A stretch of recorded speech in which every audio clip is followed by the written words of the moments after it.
it going, Chiefs Kingdom? You're watching the Legion of Zoomcast with myself, Brad Simcox, and with me again is Tom Childs. How we doing, Bird?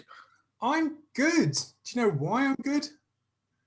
Because the Chiefs have made the AFC Championship for the third year in a row. Rated and weak. First AFC team to do it as well. I know. Mad. I don't know if you've heard this stat because it's really obscure. So did you know that Andy Reid is the only coach to make the AFC Championship game and the NFC Championship game, hosting it for 3 years in a row? Did you know that? I don't think I've heard that stat. No, it's obscure. Did you know that Baker Mayfield and Patrick Mahomes had a really high-scoring game in college? Really? Yeah, they did. They did. Do you know, somebody should mention that. Yeah, maybe they should. Maybe they should. No, I'm good, Brad, because, as I said, AFC Championship game, yet again, third year in a row, cannot complain. Almost had a heart attack on the way to it, but that doesn't matter because we got out of it and we've got another week to look forward to of Chiefs football. Mate, what were we like? We were on a Zoom call together, weren't we, with our good mate Sam, and we were all quite jovial at the beginning, weren't we? It was just, routine, really, Chiefs fandom, where Mahomes was just dissecting the Browns. We were up quite well. Was it 19-3 at one point? We were just having a laugh, having a few drinks, getting merry. And then I don't know what it was. My mic might have switched off later on. But yeah, we'll get into it later on, obviously, with the good, the bad, and the ugly, with what happened. But yeah, I mean, the excitement of it kind of just like put a lid on it a little bit, didn't it? Yeah, it was a really, really odd game because the Chiefs come out firing. Horrible. They come out, and to borrow a phrase from Kent, and they wanted to scorch earth, basically. And they looked like they were going to. The Browns couldn't make a play on offense. The Chiefs couldn't be stopped on offense. It looked like it was going to be a blowout. It looked like the Chiefs were on for 40-odd points. It looked like the Browns might be on for 20 if they were lucky. It looked like it was going to be a nice, relaxing second half. But this is the Chiefs. The 2020 Kansas City Chiefs that are determined for us to not see our next birthday. In my case, that's my 33rd. And in Brad's case, that's his 51st. How dare you? I think what it is, I think they're just, our hearts really have kind of grown up with this a little bit, haven't they? Mm-hmm. Where the Chiefs are just making sure our heart is healthy by making it a little bit stronger, by giving it all these heart attacks. I mean, there's a lot of people saying that the Chiefs aren't as good a team because they haven't blown out a lot of teams this year either, which obviously we all laugh at because a win's a win at the end of the day. But what do you think about that, mate? What do you think about that comment where people seem to be just overseeing the Chiefs because of this? Oh, well, they haven't blown anybody out at all this year, other than was it the Bucks that we had was it a 10-point lead or something over? I can't remember who it was now. The Chiefs have had big leads in games, but they've obviously let teams back into it. I think it's a bit of a moot point. It's not like we're the Steelers who are winning games against terrible teams. We're beating some good teams along the way. Sunday we can get a pass for, though, because Mahomes went down, and we're going to get into that for sure. Yeah. But him going down changes the whole complexion of this game. It's not close if Mahomes stays healthy. So the Chiefs, they come out and they look like they had a point to prove, and they were proving it. And it was a freak injury that changed the course of this game. Hopefully not too much to the fact that we're depressed today. By the way, I'm just going to, you're talking about complexion and everything there. Wearing a nice top there, mate. Very nice. I'm wearing my AFC Championship top as well. Thank you very much. Well, as I pointed out to you before the show started, I haven't got enough Chiefs memorabilia to change what I wear every single show. I feel like you're just like 10% through your wardrobe in like 6 episodes in. Do you know what? My wife actually went through my wardrobe and she counted 23 Chiefs tops. Sorry. 23. Yeah, she might want to sort them out because that's like a quarter of your wardrobe. That's a lot, isn't it? I have 100 T-shirts in your wardrobe. Pretty much, yeah. Wow, no, I mean, sorry to digress to the people that doesn't like us digressing and lingering on too many points, but I'd love to see how you pack for a holiday. Like, what do you do? Like, everyone normally packs day T-shirts and night T-shirts. Yeah. How do you get around that? Is it like Chiefs home for the day, Chiefs away for the night? Well, if I'm going to one of the Chiefs watch meets, I'm sorted. Yeah. I'm sorted for like a good couple of weeks, Wow. But no, when your missus actually turns around to you and says you have to throw these clothes out, someone at a charity shop is going to be like, who is this guy? What does he do? What team does he work for? No, talking about clothing, that's why I kind of tried to steer it, that tedious link. We're going to do something different that we haven't done before, and that's do the uniform cool wall first.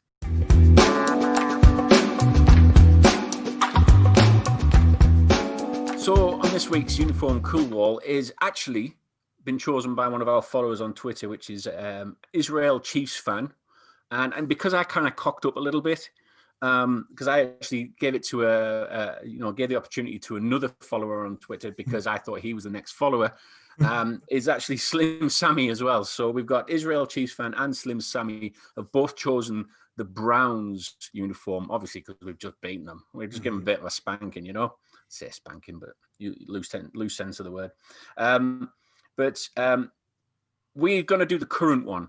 We're going to do the one that they actually played in the game against the Chiefs, which is the white jersey with the orange pants. Mate, what are you thinking on this uniform combination here? Because there's quite a few combinations, but we've gone with this one because it's obviously quite recent. I really struggle with orange playing against red. It just doesn't look good. Yeah, it's an eyesore. Like, I feel sorry for anyone that has sensitive eyes and was watching Sunday's game, because it's just like an array of red, and orange is just like boom in your face. Have more red, have more orange. And I don't know. The Browns uniform, it's just uninspiring, I think. It's simple, and I know we're less is more kind of guys, but I feel like with their old uniform, when they had the Browns down the pants and they had the Browns Cleveland across the top, they were trying too hard. And I feel like with this uniform, they're not trying hard enough. So for me, it's a nothing sort of uniform. The helmet is what really grates on me, though, because I know it's iconic. I know it's their logo is just the helmet, but come on, put some effort into your design, Cleveland. It's just unimaginative, isn't it? I think I agree with you. It's unimaginative, starting from the helmet down. I mean, even if they had some patches on there for some reason, honor like an owner or a past player or something, or put something on there that I can tell you right now, there's one thing that Cleveland aren't going to do, and that's going to be honoring an owner. That's one thing they will not do. What, the Baltimore guy? Is that the one? Is it? Yeah. The Baltimore Browns, is it? They're not going to do that, are they? So that's probably why they haven't got a patch on there. It's a good point, that, mate. I never thought of that. But I mean, even like past players or something, or even like a number of seasons they've been in, been playing or something. There's something on there just to break it all up a little bit. It's just a lot of it, like we said, obviously the home uniform is just too bland, too brown. The orange kind of works a little bit in the brown, but again, it's just meh, isn't it? Yeah. It's not offensive. It's not like some of the ones that are in the dog doo-doo section. It's not going in there. It's certainly not offensive. But I think we should just chuck it straight into uncool, because that's pretty much what it is. Yeah, it's just uncool. It's just meh, isn't it? Ridiculously bad. But Israel Chiefs fan actually mentioned that he wanted us to specifically look at the 2004 orange shirts, which I've not really seen them before, and I've had a bit of a Google on it, and wow. That's like the opposite way around of what we just saw, isn't it? Really, orange with white pants. I'm just not loving any of these combos. Well, for me, that particular version is going straight into cool, because I have a rule. If it was made by Reebok, it's going into cool, because we all know that Reebok make the best jerseys. Or used to make the best made by Reebok. Anyway. So no matter what colour it is, going straight into cool. And that is the end of this week's uniform cool.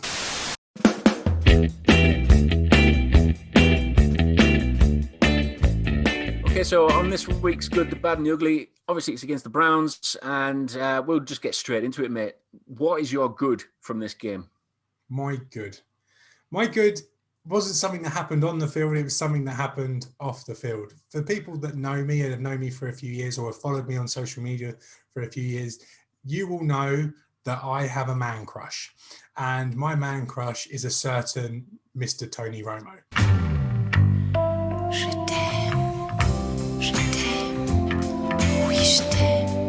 Not only for his amazing play calling abilities and the way he commentates, but more so for the way he used to play. He's by far and away one of my favorite quarterbacks I've ever watched. I just think he was tremendously entertaining.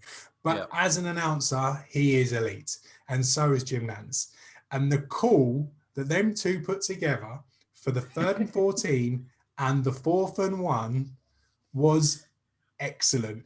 I always hark back to Joe Buck in the Super Bowl. Okay, I obviously didn't get to see it live during at the time for reasons previously stated. Goodness. But Joe Buck was so when it come to the Super Bowl call, and Damian Williams marches into the end zone, and that was it. Touchdown, touchdown, Chiefs. And it just kind of like grated on me that was the call 50 years, and that was your iconic call. Okay, obviously as Chiefs fans, we've used the Mitch Holthus one, and they planted their flag on football's highest mountain. Like we now use that one on Damian Williams goes to immortality. I love that call from Mitch. Yeah, great call.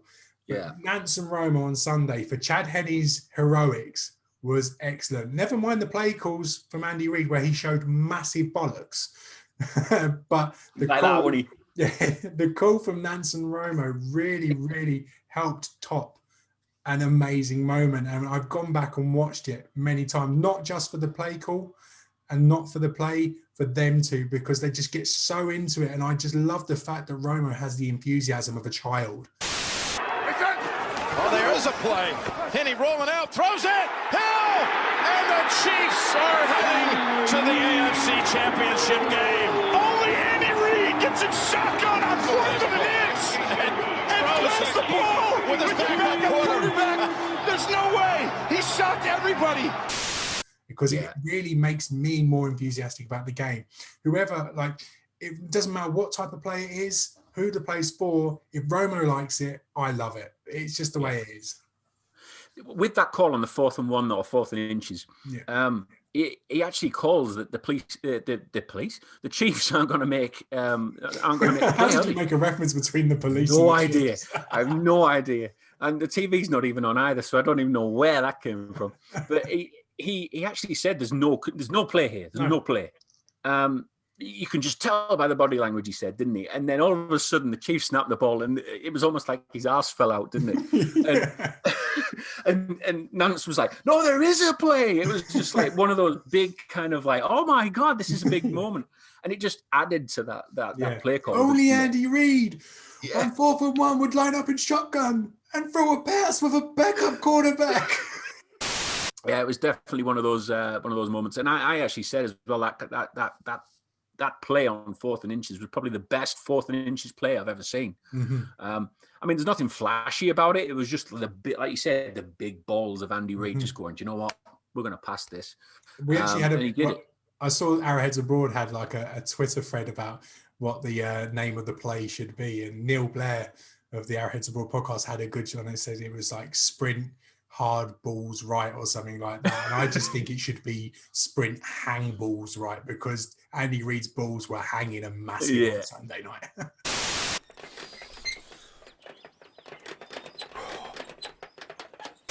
I mean, I'd love to know what the play call is, but they probably won't release that until after whenever the Chiefs actually finish this season. I don't know when it's going to be, but I'm sure we'll find out about it. But it was definitely one of those big calls, wasn't it? Big moments. My cool is it's player related this time. How excited did I get when Tyrann Mathieu set the edge on that play? On our call, I was like, "Look at Tyrann Mathieu! Did you see what he did? Did you see what he did?" He's probably done it all season, but I mean, my untrained brain probably saw Tyrann Mathieu do it, and I probably thought that was the greatest kind of play caller in history, because I actually saw this happen before my very eyes. But seeing Tyrann Mathieu just he didn't even go for the tackle; he just went in, stopped, set the edge, and it made Nick Chubb just have to dive in early to try and punch through the line. Oh, you're talking about the one with the Chubb. I assume you were talking about the one with Kareem. I think it was Kareem Hunt, where Tyrann Mathieu got swallowed by. No, that was another one. Yeah, that was the other one because he duck under two linemen or something. I wouldn't say he got ducked under. I'd say he got swallowed by the lineman. Yeah, the Chubb one was the big one for me. That because I actually saw it in real time, and you're a witness to it as well. I must be learning the game a lot more now for that to happen. But when he set the edge, that was fantastic for me. And I just want to give an honorary shout out to somebody who I've been bad mouthing for the last 3-4 weeks, maybe. Mecole Hardman. I thought he had a great game. You're not convinced. I thought you can't remember him. You can't remember him in the game at all. I'm not going to lie. He had a great game. I was really pleased that he didn't drop anything. He made some good, decent plays as well. He got open. I just thought, this is the Hardman that we want. This is the Hardman we need moving forward. And it was almost like playoff Hardman's arrived. Yeah. Playoff Sammy, playoff Hardman. But I was really happy that I didn't have to badmouth Hardman this week. There's no negative plays. Yeah, exactly. Right, so we both agreed on the next one, which is the bad, which is Harrison Butker. Normally is he is the stalwart kind of guy that we need in difficult situations, but he doesn't seem to kick anything under 30 yards or ability to do it. And he left 4 points on the field, which were looking quite significant at some point, weren't they? Very, very much so. I don't know what it is. Obviously, he had issues at the start of the year with extra points and missing them. And then on Sunday, those troubles reared their ugly head. Like he missed a field goal from extra point distance as well. As you previously mentioned, those 4 points could have been huge at the end of the game. And we really could have done with them. Okay, it turns out we didn't need them. But at the time, we all thought those 4 points could be the difference. And when he was struggling early in the season, everyone was like, well, he hasn't cost us a game yet. And we were like, the counterpoint to that was, well, what if he costs us in the playoffs? And he almost did.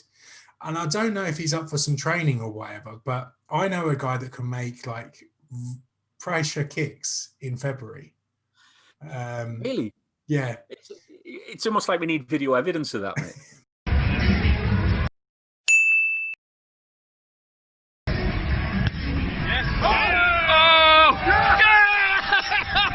No, but in all seriousness, if Butker does want a lesson, I'm here.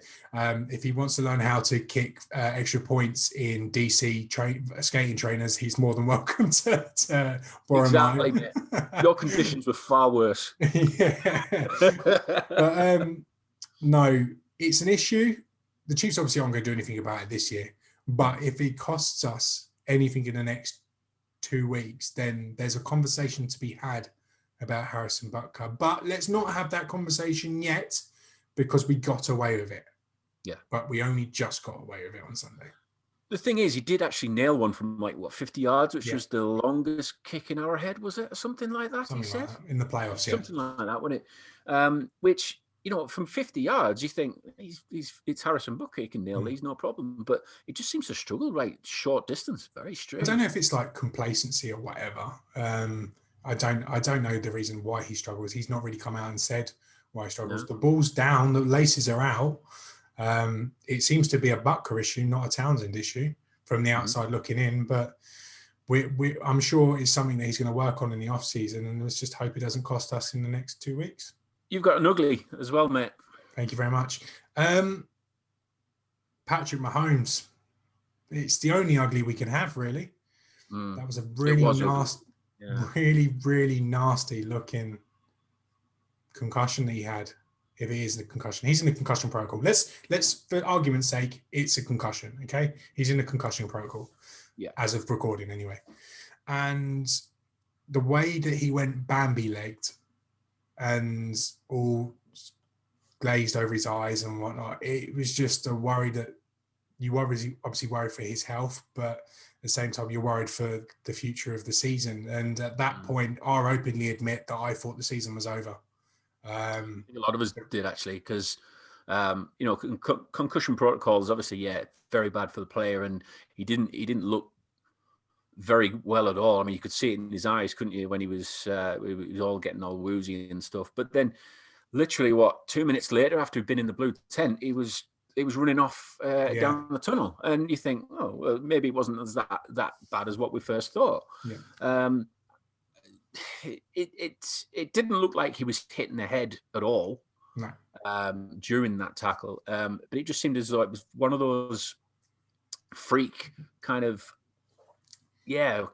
injury that was, the guy kind of horse collared him a little bit and flipped him round by his neck. That could have had something to do with it, whether it's blocked off some blood supply or something, or it's touched the nerve or tweaked something. It just seemed very strange. And I think the Chiefs did the right thing to actually keep him off, because they didn't know what the hell was going on. Well, it wouldn't have been a decision that they would have been able to make anyway. It would have been an independent doctor that come in and ruled him out. Exactly. What is it with Mahomes and freak injuries? It's 2 years in a row now. Like who gets injured on a quarterback sneak? Patrick Mahomes. Then he gets injured on another running play. Like, I want the Chiefs to carry on running Patrick Mahomes. This is the problem, because it adds something so different to our offense, and we have to keep on doing it. But unfortunately, the more he does it, the more chances there are of injury. And let's just hope that's him done for freak injuries now. Because he can't carry on having them like that. It's incredibly unlucky. Obviously, all eyes are now on the injury report. By the time you get to see the show, the first injury report has probably been released. It'd be interesting to see if he practices, and if he does practice, that tells me that he's going to be playing on Sunday. He obviously still has some protocols to get through, but everyone seems optimistic. I'm optimistic. You're optimistic. We're clearly not doctors, so our opinion means nothing on this. But all the signs and all the what everyone is saying is pointing towards that he's going to be dressing on Sunday. Mm-hmm. Yeah, well, let's hope that happens. I think we should just also give an honorary shout out to Chad Henne as well.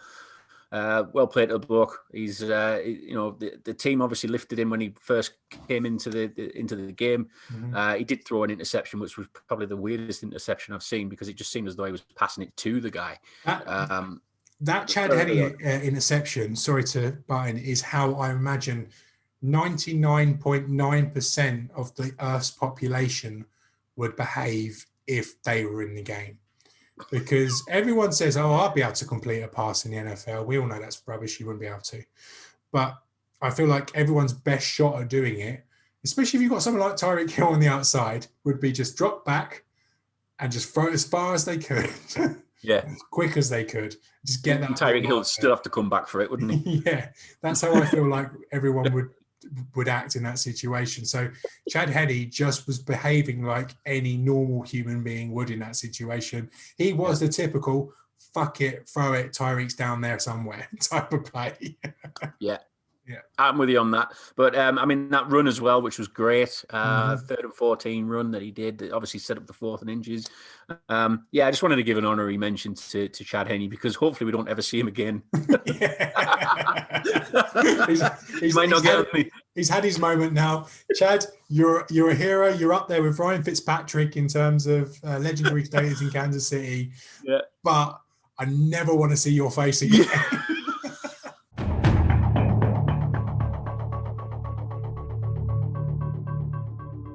So the Chiefs return at Arrowhead to host yet another AFC Championship game. Oh, man. We're not getting sick of these, though, are we? That's the thing. But, for our ones to watch, mate, have you got anybody for the Chiefs side? The Chiefs side? I completely forgot who I told you I was going to say. Have you? I've got it down here as, where is it? Chris Jones you've got. Ah, yeah, Chris Jones. He ended... And that's right. I give some stick to the D-line on Sunday a little bit on Twitter, and then as soon as I give stick to the D-line, they turned up, and they turned up in a big way. And Chris Jones in particular turned up in a big way, and he has done, to be fair, in the playoffs so far in his Chiefs career. He's always seemed to play well in the big games. I'm looking forward to watching him, because he's going to be going up against our old friend Mitch Morse. Inside, and it's going to be a good battle between them two. It should be fun. Chris Jones always turns up in the playoffs. At some point, he always makes big splashy plays in the playoffs. And I think this game is going to be one of those matchups where a big defensive play or two will be the difference, because I think the offenses are so evenly matched and they'll probably counter each other that a defensive play here or there will be the difference. Yeah, interesting one, actually. Yeah, we mentioned Chris Jones before. I don't think we have, actually. No. No, I think I agree with you there, mate. I think the D-line especially has got a big part to play in this game. So, yeah, I agree with you, Chris Jones.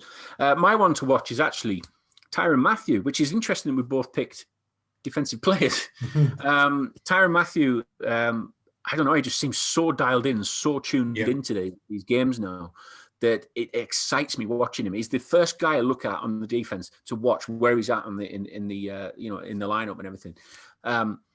And it's just, he seems to bring that energy that everybody else responds to. And Championship swagger, exactly that. And I just feel as though he's got another interception in him from picking off Allen. Just so disruptive as well. And from seeing what I saw against the Browns, setting the edge and just being a menace right the way around in the backfield and stuff, it just looked like he's on it. He's ready for another big game. And I think Tyrann Mathieu is definitely going to be that person that keeps the talisman, basically. So hopefully, the defense turns up. It's funny how we not picked Patrick Mahomes for this game. Yeah. He is the one to watch leading up to it, but if he plays, it's definitely going to be the defensive guys that will make the difference. We've both picked the defensive players that are probably the big players from that unit, and if either of them two make a flashy play or two or three, Chiefs are going to be okay. Yeah, exactly. My one to watch for the Bills is actually John Brown. Okay.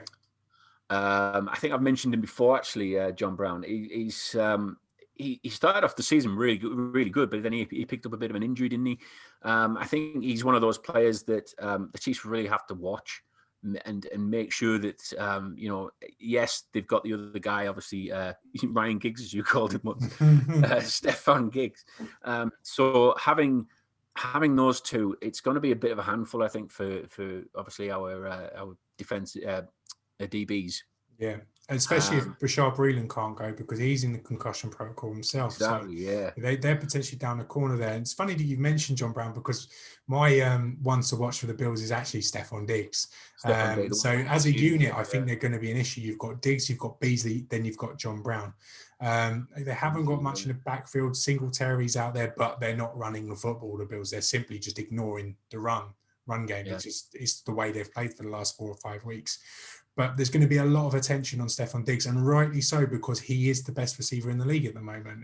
Well, if he's not the best, he's certainly up there with Devontae Adams and Tyreek Hill for sure. Yeah. So a lot of the Chiefs' attention will be on Diggs. They're going to have to move help across to him. It'd be interesting to see how they game plan for Diggs, whether they have someone follow him, whether they're happy to just let him go to his side and whoever's opposite gets the help. But if they do give help to Stephon Diggs, then obviously there's going to be some space for Cole Beasley and John Brown to work in. So, and with Allen playing as well as he was in the and towards the end of the regular season, I'm not going to say he's played well in the playoffs, because he hasn't. But if he plays up to that level that he showed in November and December, then the Chiefs DBs have got their hands full. And then we go back to what we were saying about Chris Jones and Tyrann Mathieu. Which one of them can make the play that will turn this game? Because one of them is going to have to make it. Would you go zone on this offense, or would you go man? I don't really know, to be honest. Just throw me in the deep end. It's a difficult one, isn't it? Yeah. No, I threw that out idea there, but it is a difficult one, because I see the Bills are very similar to how the Chiefs play. It's almost like looking in a mirror, isn't it, with the Bills, especially this season? A little bit. There's a lot of people comparing Josh Allen with Mahomes at the minute. He's having a great season. They've got a good wide receiving core, which we've just obviously mentioned there as well. And the running back, they don't seem to go to it too much. So it's almost like you said before, it's going to be a bit of a shootout really between these two. It should be. It's got all the makings of a shootout, that is for sure. But both defenses are playing better. The Bills' defense was pretty good against the Ravens. Granted, the Ravens were basically just determined to run the football, and that makes any defense's life a little bit easier. But they looked pretty good. Not sound like some Bills fans were at me after I released the rankings the other day. So they really weren't happy with me, by the way. But they were good, and the Chiefs' defense on Sunday looked very good. So yeah, it should be a shootout, but it will be what defense plans best for the opposite offense, which will win. Yeah, exactly. All right, mate. I think that leads us on to the predictions.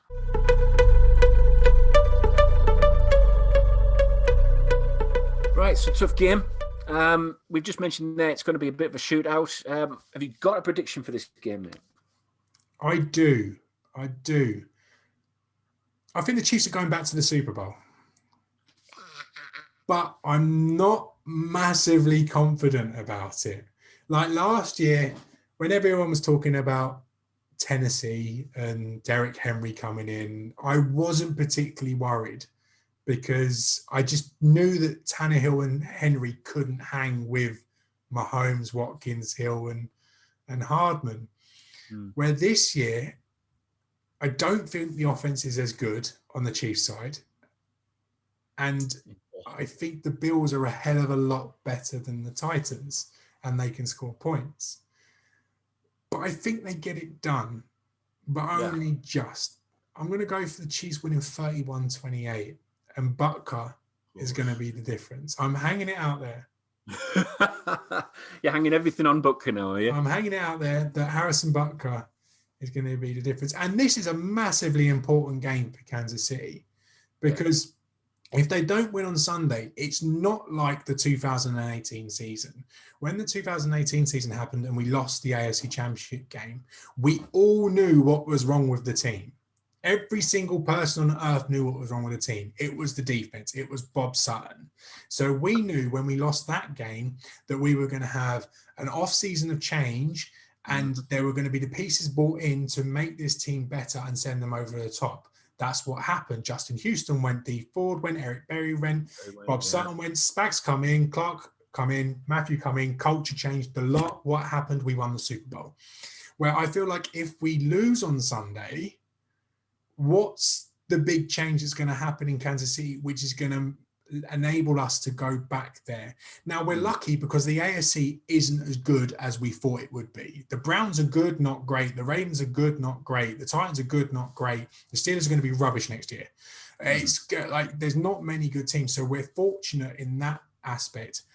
But at the same time, if we do lose on Sunday, there's no guarantee that we're going to be back there next year. So it feels like a massive game for Kansas City, especially for this group of players, especially for your likes of Sammy Watkins if he plays, because if he doesn't play on Sunday or we lose on Sunday, that's him done in Kansas City. He's not back there next year. And then the offense starts to change again. So it's a massive game. I think they do it, but I'm not willing to put money on them doing it like I would have been last year.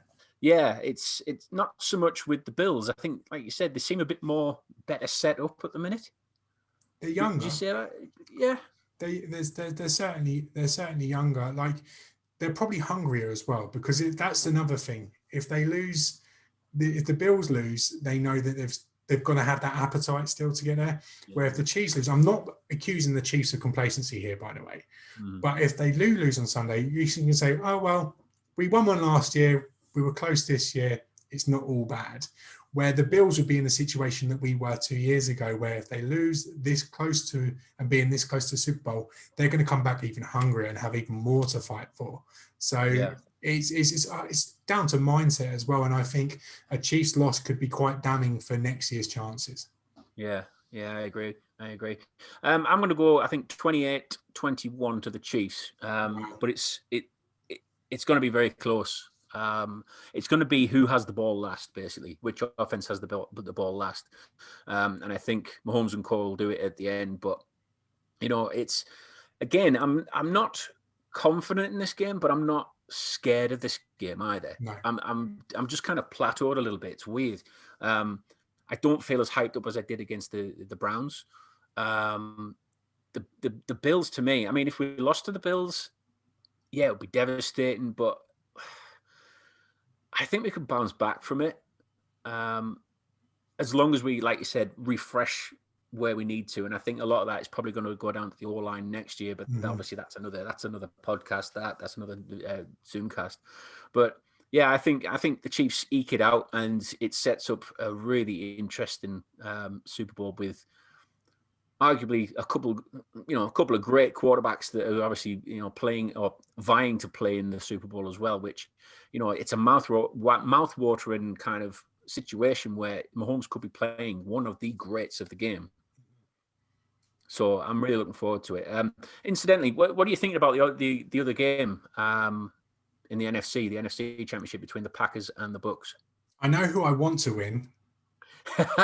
All right. Who do you want to win? I want Tom Brady to win. Okay. I want the Bucs to win for two reasons. I am a Brady fan. I like dynasties. I like legacies. I like teams being dominant. I'm not going to lie. And I like players being dominant. I love the fact that LeBron James just goes anywhere and wins, whether it's beating up the East, beats the Lakers and beats up the West. He does. I just like things like that. The whole Man United side of the 90s, I like it. I didn't like them at the time, but I like the thought of a team just dominating. Yeah. And if Tom Brady can win on Sunday, then we also get the added prospect of Mahomes versus Tampa Bay in Tampa. And this is an opportunity for the Chiefs to be the ultimate bad guys, because you get to go into another team's town and potentially steal the Super Bowl from them. Now, what do I think is going to happen? I think Aaron Rodgers and the Packers are going to roll the Bucs. Yeah. The Bucs defense looked excellent on Sunday, but so did the Rams defense the week before. And what happened to them? Aaron Rodgers and co just rolled them.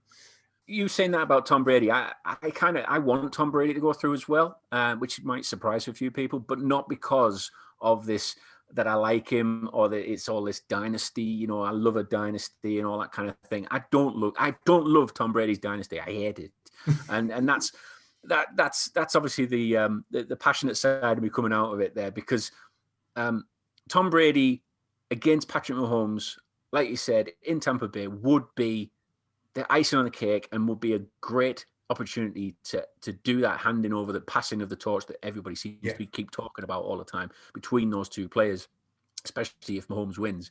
But yeah, I don't see this as rose-tinted spectacles or anything like that with having Tom Brady in a Super Bowl again. I just don't like the idea of having Tom Brady in the Super Bowl again, because he's been to too many. He's been in 9 already. Could this be his 10th? Is it?